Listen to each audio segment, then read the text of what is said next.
ஐயோ ஓகே, ஆ நல்லா இருக்கியான்னு கேட்டேன். ஆ இப்ப பரவாயில்ல. மேடம், நான் எப்படி இங்க வந்தேன்? சின்ன எங்க? நான் தான் உன்னை இங்க கூட்டிட்டு வந்தேன். அசோக் வீட்டுக்கு போயிட்டாரு. மேடம், நான் தான் துர்கான்னு நிரூபிக்க கோவில்ல அக்னி குண்டு இறங்குறதா வேண்டுதல் வச்சிருந்தேனே. இப்படி அதை கெடுத்து விட்டுட்டீங்களே மேடம். எனக்கு கனகா தான் தொந்தரவா இருந்தானா இப்படி நீங்களும் எனக்கு தொல்லை பண்றீங்களே. கனகா, உன் நடிப்பை கொஞ்சம் நிறுத்துறியா? மயக்கம் தெளிஞ்ச உடனே உன் டிராமாவை ஆரம்பிச்சிட்டியா?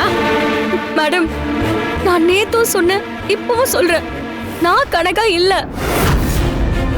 நான் கனகான்னு நீங்க என்ன தப்பா புரிஞ்சுகிட்டு இருக்கீங்க. முதல்ல கோவில்ல என்ன நடந்துச்சுன்னு தெரியாம பேசிட்டு இருக்காத.